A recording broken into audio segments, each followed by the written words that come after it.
আজ সজনে ডাঁটা দিয়ে যে রেসিপিটা শেয়ার করব, গরম গরম ভাত, রুটি, পরোটা সমস্ত কিছুর সাথে একদম জমে যাবে। বাচ্চা থেকে বড় সকলেরই খাবার পাতে আর অন্য কিছু লাগবে না। এই এক পদ দিয়ে সমস্ত ভাত বা রুটি খাওয়া হয়ে যাবে। রেসিপিটা এতটাই টেস্টি হয়, সেই কারণে আমি বারবার বলছি একদিনের জন্য হলেও ঠিক এই রেসিপিটি এই পদ্ধতিতে তৈরি করবেন। তারপরে সে কমেন্ট করে জানিয়ে যাবেন যে কতটা টেস্টি হয়েছিল। নমস্কার বন্ধুরা, শ্বশুর বৌমা রান্নাঘর অ্যান্ড ব্লগ চ্যানেলে সকলকে স্বাগত। তাহলে রেসিপিটি কি করে তৈরি করব সেটাই দেখে নেওয়া যাক। প্রথমেই এইখানে নিয়েছি বেশ মোটা মোটা সজনে ডাঁটা। আর এই মোটা সজনে ডাঁটাগুলো খেতে ভীষণ ভালো লাগে, কারণ ভেতরটা পুরো একদম রসালো হয়। এবার কেটে নেওয়াটা শেয়ার করব, কারণ সকলেই পারে, তবে যারা প্রথমবার সজনে ডাঁটা কাটবেন তাদের জন্যই এটা শেয়ার করা। প্রথমে মুখের দিকটা কেটে তারপরে উল্টোভাবে টান দিলেই বেশ আখের খোসার মতন উঠে চলে আসে। ঠিক এইভাবে সজনে ডাঁটার দুই পাশের দিকটা উল্টো করে টান দিলেই এই যে দেখা যাচ্ছে যে খোসাগুলো সমস্ত গায়ের থেকে উঠে এসছে। এইভাবে সমস্ত ডাঁটাগুলো কেটে নিয়ে ফিরে আসছি। এইখানে আমি নিয়েছি মুসুরির ডাল। আর একটা কথা, আপনারা মুসুরির ডালের পরিবর্তে যে কোনো ডাল, মুগের ডাল, মটর ডাল, ছোলার ডাল, যে কোনো ডাল দিয়ে করবেন। একটা বড় পাত্রের মধ্যে নিয়েছি জল, আর মুসুরির ডালটাকে এবার ঢেলে জলটা 4 থেকে 5 বার বেশ পাল্টে পাল্টে ডালটাকে ভালো করে ধুয়ে নেব। হাত দিয়ে ডালটাকে ভালো করে চটকে নিতে হবে। এতে কি হবে, ডালের গায়ে থাকা প্রচণ্ড পরিমাণে পাউডারগুলো যে থাকে সেগুলো বেরিয়ে যাবে আর পরিষ্কার হয়ে যাবে ডালটা। সমস্ত ডাঁটাগুলো কেটে নিয়ে জলে ভিজিয়ে রেখেছি। এবার একটা প্রেসার কুকারের মধ্যে ধুয়ে নেওয়া ডালটাকে ঢেলে দেব। দিয়ে দিচ্ছি লবণ, আর দেব হলুদ গুঁড়ো। এবার এর মধ্যে দিয়ে দেব যে সজনে ডাঁটাগুলো রেখেছি সেই ডাঁটা। এইখানে একটা কথা, আপনারা যদি মুসুরি ডালের পরিবর্তে অন্য কোনো ডাল ব্যবহার করেন, এই ডাল সিদ্ধর সময় কোনো রকমভাবে ডাঁটা দেবেন না।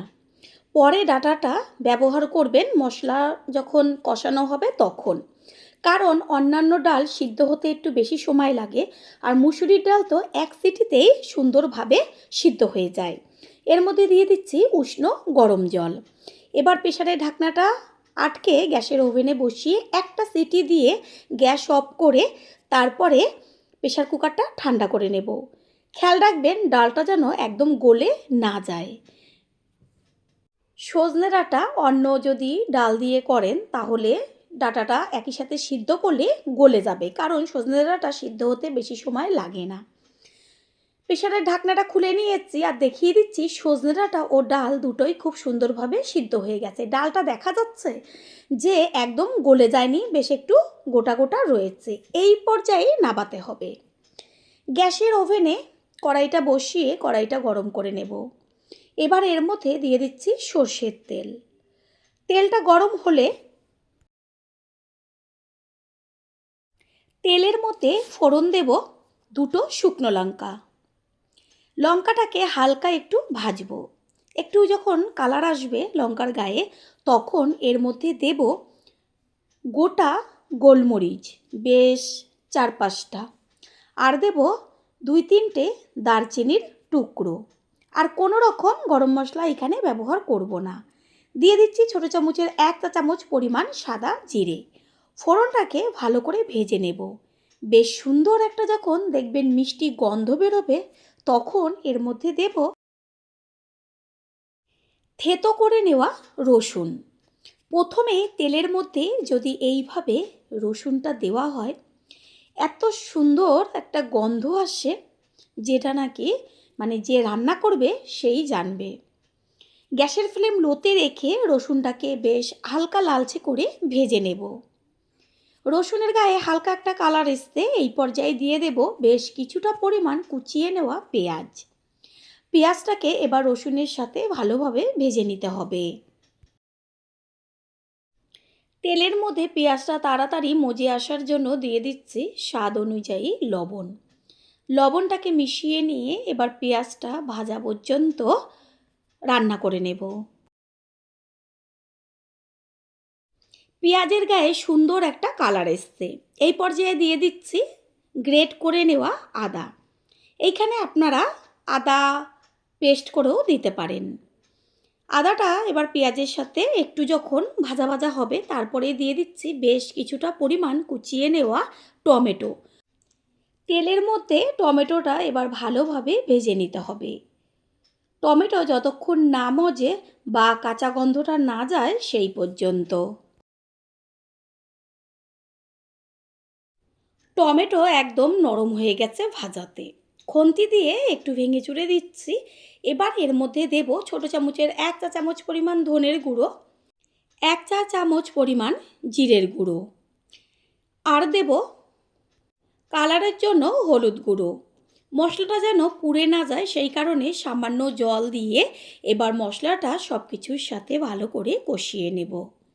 মশলাটা যত ভালো কষানো হবে রেসিপির টেস্টটা তত টেস্টি হবে। গ্যাসের ফ্লেম তো লোতেই আছে। এইভাবে একটু সময় নিয়ে মশলাটাকে কষাবো। কিছুক্ষণের জন্য একটু ঢাকনাটা চাপা দিয়ে দেব। যদি সজনে ডাঁটাটা ডালের সাথে সিদ্ধ না করেন তাহলে এই যে তেলের মধ্যে ফোড়নটা দেওয়া হলো তারপরে সজনে ডাঁটাটা দিয়ে একটু হালকা ভেজে এইভাবে মশলাটা দিয়ে কষিয়ে নিতে হবে। কিছুক্ষণ মশলাটা কষিয়ে নেওয়ার পরে ঢাকনাটা সরিয়ে দিয়ে দেখিয়ে দিচ্ছি যে মশলার থেকে কত সুন্দরভাবে তেল ছাড়ছে আর টমেটো একদম তেলের মধ্যে গলে গেছে। খুন্তি দিয়ে একটু আবারও মিশিয়ে নিচ্ছি। সুন্দর একটা মিষ্টি গন্ধ বেরোচ্ছে। আর কোনো রকম মশলা এতে ব্যবহার করব না। এবার ওই যে সিদ্ধ করে রেখেছিলাম সম্পূর্ণ ডালটা এর মধ্যে দিয়ে দেব। আর এই ডালটা একদম পাতলা হবে না, আবার একদম থকথকে ঘনও হবে না। বেশ হালকা একটু পাতলা একটু ঘন থাকবে। বারবার বলবো ডালের পরিমাণ অনুযায়ী জলটা ব্যবহার করবেন যেন ডালটা একদম পাতলা না হয়ে যায়। গ্যাসের ফ্লেম হাই করে একটু ঢাকনা চাপা দিয়ে দেব। পুরনো বন্ধুদের সবসময় আমাদের পাশে এইভাবে ভালোবেসে থাকার জন্য অনেক অনেক ভালোবাসা। আর প্রথমবার যারা আমাদের চ্যানেল ভিজিট করছেন তাদের আন্তরিক শুভেচ্ছা ও অনেক ভালোবাসা। আমাদের রেসিপিগুলো যদি ভালো লেগে থাকে সাবস্ক্রাইব করে দেওয়ার অনুরোধ রইল ও পাশে থাকা বেল আইকনে ক্লিক করলে পরবর্তী ভিডিওগুলো সবার আগে আপনাদের কাছে পৌঁছে যাবে। ডালের কালারটা দেখা যাচ্ছে কত সুন্দর এসছে। ঠিক এইভাবে কিছুক্ষণ হতে দিতে হবে। ঢাকনাটা তো খুলে দিয়েছি। ডালটা যখন দেখবেন বেশ ঘন হয়ে আসছে সেই পর্যায়ে এর মধ্যে দিয়ে দিয়েছিলাম বেশ কিছুটা পরিমাণ কাসুরি মেথি। হাতের তালুতে একটু ঘষে নিয়েছি। কাসুরি মেথিটা দিয়ে মিশিয়ে নেব। আর তারপরে দিয়ে দেব কুচিয়ে নেওয়া ধনেপাতা। অবশ্যই কিন্তু যে কটা উপকরণ আমি ব্যবহার করব দেবেন। এবার দিয়ে দেব ধনেপাতা। ধনেপাতা আর কাসুরি মেথি দেওয়া হলো। এবার গ্যাসের অন্য ওভেনে একটা তড়কা প্যান বসিয়ে গ্যাসের ফ্লেম লো রেখে দিয়ে দিচ্ছি সাদা তেল। প্রথমে তো রান্নাটা আমি সর্ষের তেল দিয়ে করেই নিয়েছি। তেলটা হালকা যখন গরম হবে একদম যেন ধোঁয়া ওঠে না ঠিক সেরকমভাবে গরম করতে হবে। একদম হালকা তেলটা দেখা যাচ্ছে যে কোনো রকম ধোঁয়া ওঠেনি। গ্যাসটা অফ করে দিতে হবে, না হলে যে উপকরণগুলো দেব পুড়ে যাবে। তেলের মধ্যে দিয়ে দিয়েছি ছোটো চামচের 1 চা চামচ পরিমাণ হিং।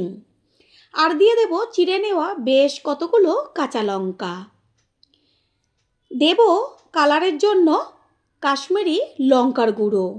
এবার এটাকে ভালো করে মিশিয়ে নেব।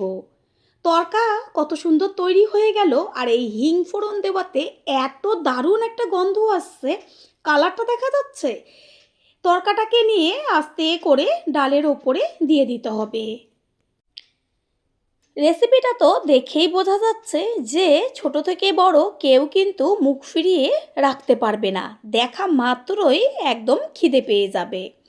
ভালো করে মিশিয়ে নিয়ে 2 থেকে 3 মিনিট মতন রান্না করে নিলেই একদম কমপ্লিট হয়ে যাবে।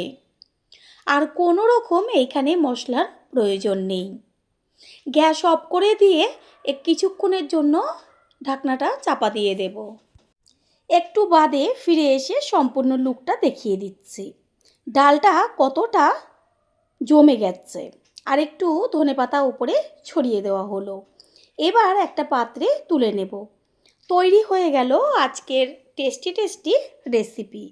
আশা করি রেসিপিটি ভালো লাগলো। আর যদি ভালো লেগে থাকে একটা লাইক, কমেন্ট, পারলে একটা শেয়ার করে অবশ্যই জানাবেন। আপনাদের দেওয়া একটা লাইক ও লাইকের পাশে থাকা হাইপ আর একটা শেয়ার আমাদের কাছে অনেক অনেক গুরুত্বপূর্ণ। All friend, thanks for watching my video. আপনারা সকলে ভালো থাকবেন, সুস্থ থাকবেন। আবারও দেখা হবে অন্য কোনো রেসিপি এপিসোডে।